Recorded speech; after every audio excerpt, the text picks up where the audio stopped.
Awesome. Hey, good to see you. Is Good to see you as well. Raya? Raya, yeah. That's Raya. Good to see Raya. Pat, thank you for taking the time out. This means a lot to this daddy-daughter venture. Absolutely. I'm sorry it's been very difficult to get a hold of me. It's been a busy year. Oh, that's absolutely perfect. We'll dive right into it. I'll just give you a bit of a short background on why we're getting in touch with you and how this whole thing happened. I love it. Hey guys. Hey, it's Pat here. My name's Pat Flynn. What's up, it's Pat here.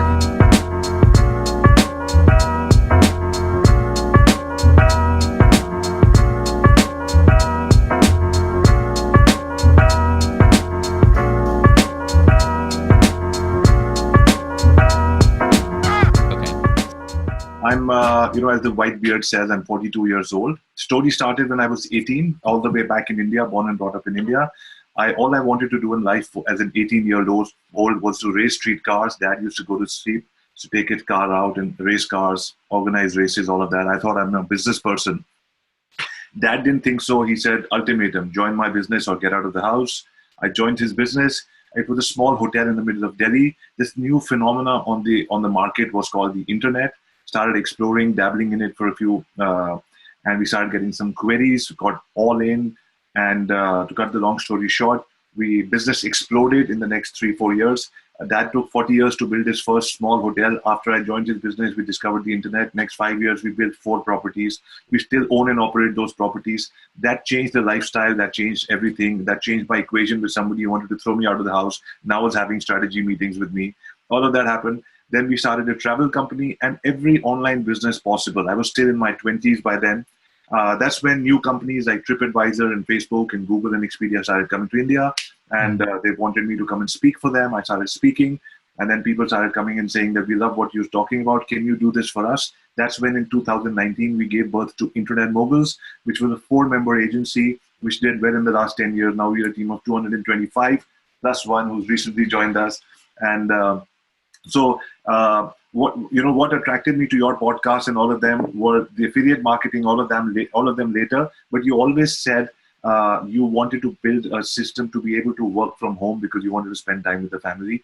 Unfortunately, last 10 years I've spent my time away from these girls growing up, and now I'm like, I'm saying now I want to make sure I can do whatever I can to get them involved in the business, and therefore this venture called the Internet Moguls of the World, where Raya and I are traveling all over the world, meeting people online and offline, and creating that book once in a year kind of a book, if it does well, and hopefully every year, where we're interviewing people who we say are Internet Moguls. And Internet Mogul is somebody who's growing his revenue, leveraging the internet, still spending more time at home and being able to do things remotely.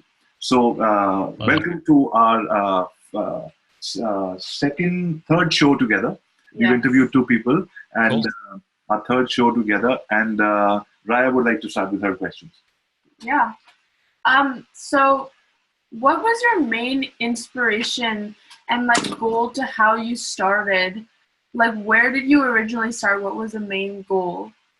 Yeah, my main goal was actually survival, because I grew up wanting to be an architect. And I actually went to school for architecture, went to college for architecture, graduated, got a really good job as an architect, and I thought that's what I was going to do for the rest of my life.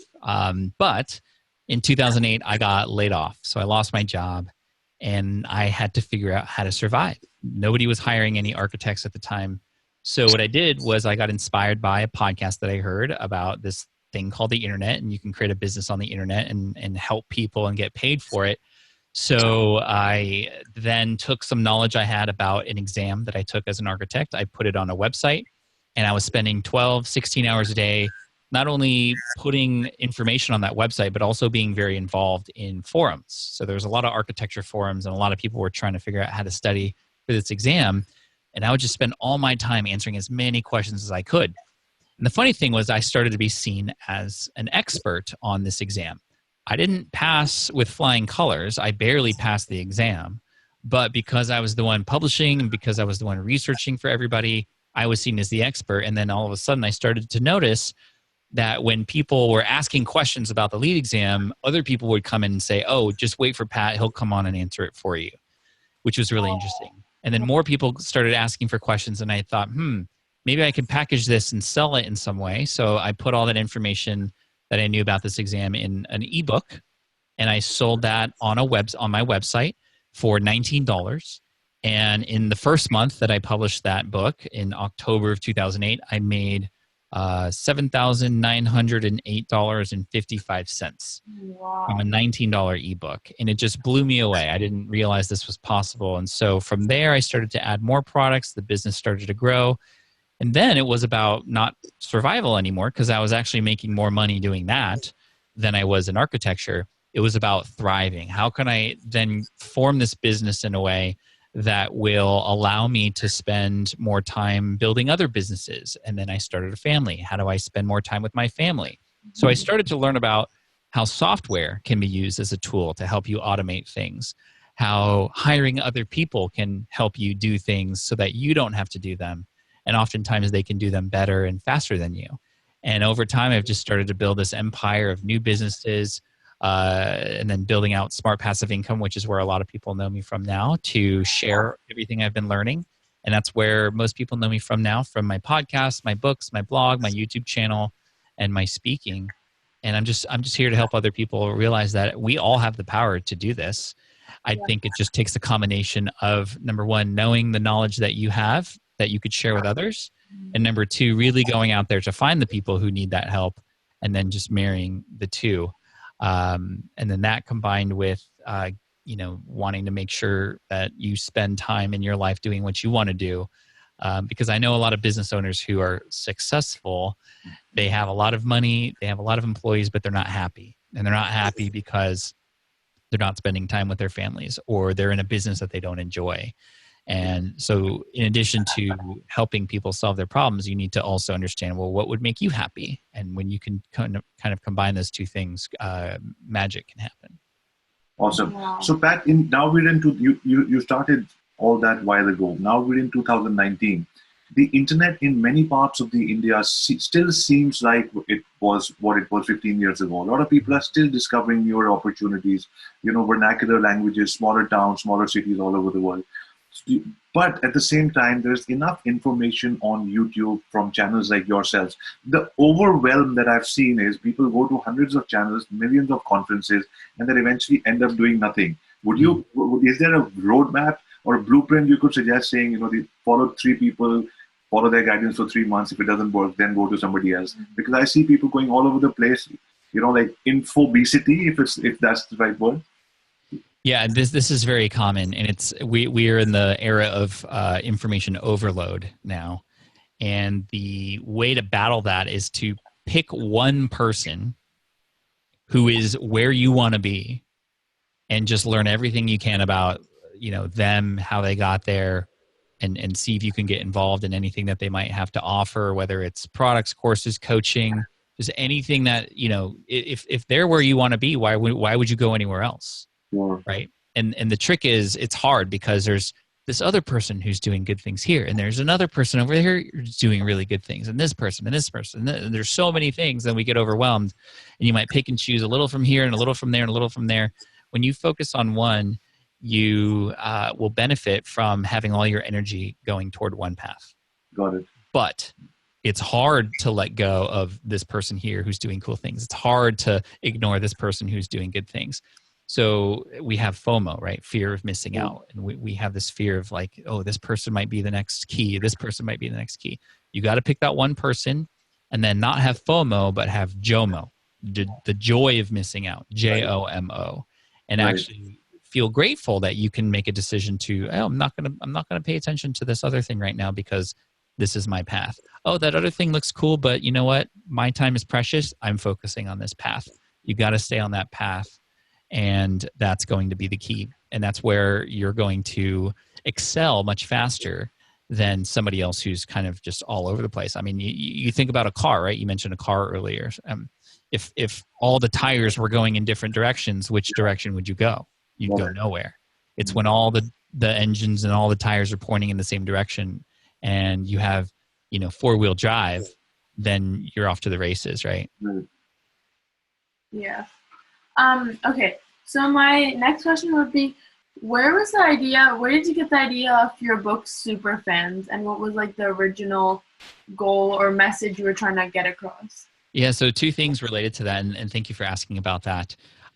So back to my architecture website, right? I was helping people pass this exam. After a couple months, I got an email from a woman named Jackie, and she said that she was studying for this exam for like a year until she finally found my guide, studied for 2 weeks, and passed. She was so thankful, so happy. She got a job raise, she got a promotion, and she got a raise. She was like inviting me out to dinner, like, thank you, I'm so thankful. And I was like, well, okay, this is incredible. But at the end of the email, she said, Pat, I'm a huge fan. Thank you. And I was like, huge fan? Like, how could you be a fan of, I just helped you pass an exam. I'm not a musician or an athlete or artist or anything. But over the next 2 months, I noticed that there were about 30 customers who came in from her same firm. And what I realized was that she was so thankful that she actually convinced every other person in the office to also buy my guide. Wow. And she didn't have to do that. She could have just given the guy, it was an ebook. She could have just given it to them, but she wanted to repay me. So that one person turned into 30 new customers. And it was because of the experience that she had on my brand. And I remembered that when she was still studying for the exam, she sent a couple emails. I answered them right away. When she passed the exam, she sent me an email and I said, congratulations. Like little touch points here and there made her become a fan of me. And that's how I teach and how I run my business now. I create for those super fan like moments because it just takes one person like that to spread that message across so many different people. And that combined with, there was an article when I was first starting out that I read called 1,000 True Fans. It was by a guy named Kevin Kelly. And his article, his essay was really inspiring to me. And what it basically said was, in order for you to create a very fulfilling life and have a very successful business, you don't have to have a blockbuster hit. You don't have to have a business with 1 million customers or 1 million followers. You just need 1,000 true fans. Because 1,000 true fans being, if you're a musician, they're going to drive 10 hours to see your set. If you are a product owner, they're going to buy every product. They don't even need to read the sales page. They're going to buy everything from you. These are super fans. If you had just 1,000 of them and they were paying you $100 a year for your art, your creative, your products, that's already a 6-figure business. Yeah. And that's a fan a day for less than 3 years. Some people spend years or a whole lifetime trying to build a very successful business. But in less than 3 years, if you focus on creating one fan a day for less than 3 years, you're going to have your 1,000 true fans. Wow. We're probably going to pay you more than $100 because I've spent tens of thousands of dollars on Back to the Future stuff because I'm just a big fan of the movie, right? Cool. And how many people spend money on Harry Potter stuff or Marvel stuff or whatever. So this really brought to me the perspective that, wow, you don't need to change the whole world.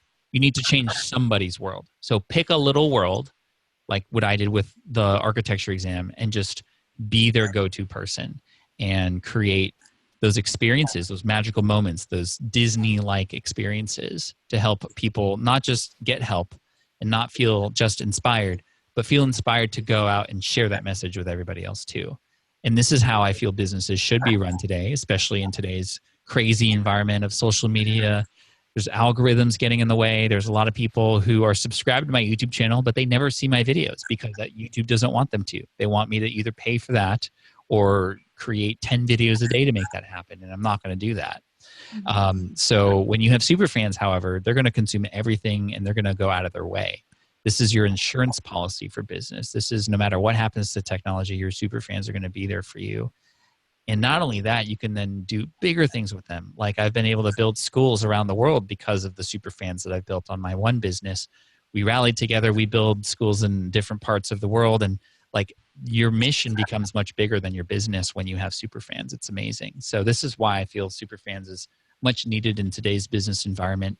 And when you think about it, this is like how business was done before the internet. It was about people. It was about creating those experiences. You would go and buy from Bob's Bakery because when you walked into Bob's Bakery to get bread, Bob would say your name and they would say, how are the kids? How was the soccer game last week?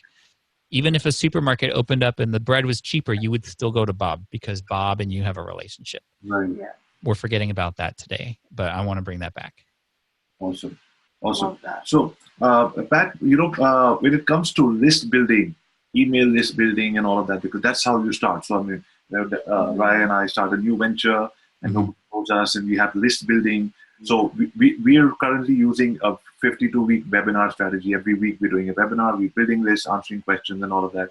Nice. So do you think list building is still as efficient as it was earlier on to be able to start a business? I think it's even more important.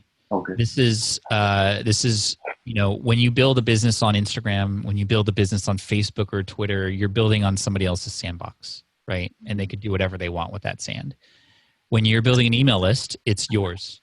And no matter what happens in social media, you can always take them with you. This is also the first impression that often a lot of people have with your business and brand. And it becomes a good opportunity for you on a one-to-one personal email to email level.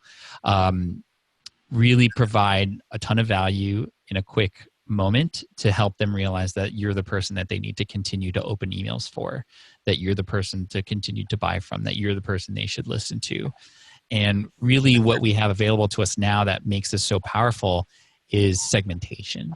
It's when you can understand within your email list who is there, because not everybody's the same. Even if you niche down your business, even in your niche, not everybody's the same. There are sub niches within there. When you can focus on those sub niches, for example, if you were a photographer and you were helping people with photography, if you understand who in your email list is a Canon user, is a Sony user, and a Nikon user, when you have a coupon for Canon, you can just send it to all the Canon people and they're going to feel like they got something just for them. If you were to send that to everybody, your Nikon and Sony users would be like, this isn't for me.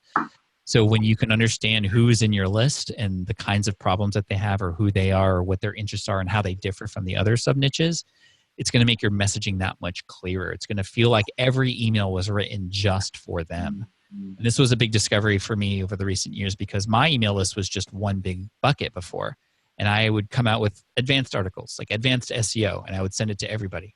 But of course, the people who were building a business for the first time, they would get overwhelmed by that and they would leave because they would go, I'm not ready for that yet.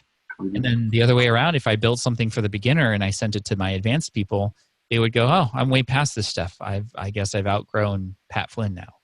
But now that I have these buckets, I'm sending messages that are directly for them. I'm speaking their language. And my open rates are much, much bigger now. I used to have open rates of 20% universally. Now I have open rates of 60, 65% within those buckets. It's a game changer when you understand not just, yes, you need to get people on your list, but which sub niches are there too. I appreciate both of you for the support. This was a great interview and keep up the good work. Thank you. Thank you, Pat. Thank you very much.